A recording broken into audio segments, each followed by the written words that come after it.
The Resident Evil 2 remake takes Capcom's classic survival horror title of 1998 and reworks it for a modern-day audience. Aesthetic redesign sits beside new content and quality-of-life improvements in a bid to ensure Resi 2 not only looks like a 2019 title, but plays like one too.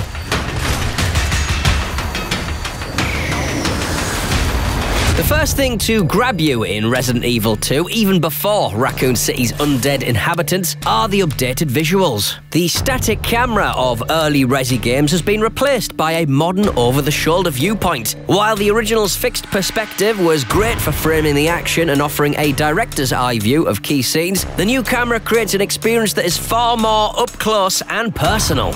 The new camera perspective also makes it possible to add gameplay features and puzzle design that simply wasn't an option the first time round. Ada Wong's new hacking gadget is a great example of how change of camera style and a desire to flesh out the cast of characters combines to introduce new content. The Emf Visualizer is used to trace hidden electrical circuits to unlock doors and overload devices to open up new routes, adding problem-solving under pressure to her special agent skill set.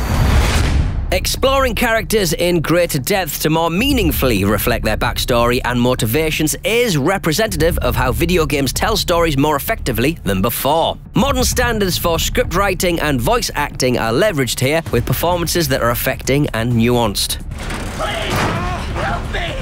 Major characters like Police Chief Brian Irons have been revisited, adding a darker edge to what was already a shady character. His desperate acts of self-preservation and a peculiar taste for taxidermy are explored to more disturbing extremes this time around.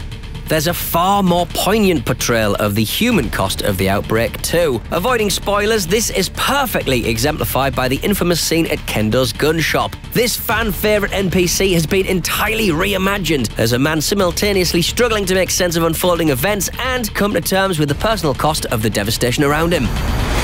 And it's not just characters that have benefited from new technology and design techniques. Environments have also been radically improved. Raccoon City Police Department feels lived in and authentic. Desks are cluttered with files and personal effects, while there's evidence of the RPD's emergency lockdown status in the face of the viral outbreak that has engulfed the city. The RE engine, first used for 2017's Resident Evil 7, is employed once more, and the results are not just pretty to look at, but also directly affect how the game plays. Modern lighting effects turn decades-old environments into new and creepy places to explore, with darkened rooms and corridors enhancing the tense feeling of things lying in wait just out of sight.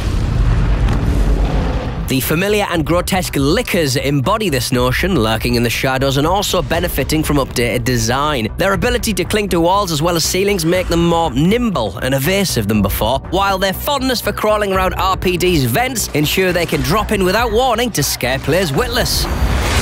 This goes hand in hand with the RE engine also allowing for free aiming, and while it is now possible to fire weapons on the move, standing still improves accuracy and offers a pleasing nod to the original game's stand and shoot restriction. Meanwhile, visceral visual feedback makes it possible for real-time zombie deformation to play a strategic role in combat. Hobble zombies with limb shots to take off a leg below the knee, buying valuable seconds to evade grasping hands, an essential strategy when faced with multiple foes or looking to conserve ammo.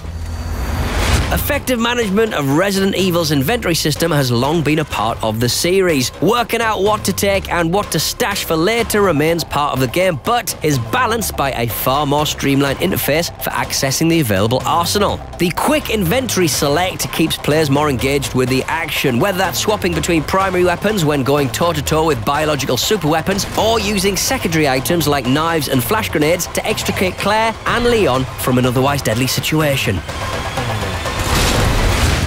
The evolution of the Resident Evil series has seen the ongoing development of both the survival and action horror strands of its DNA. Resident Evil 2 takes advantage of both, and its 2019 incarnation isn't just a remake, but also a chance for Capcom to reevaluate core design decisions in light of 21 years of development and progress, tweaking and adapting to bring it in line with modern gaming tastes. To explore more of Resident Evil 2, keep it locked to IGN.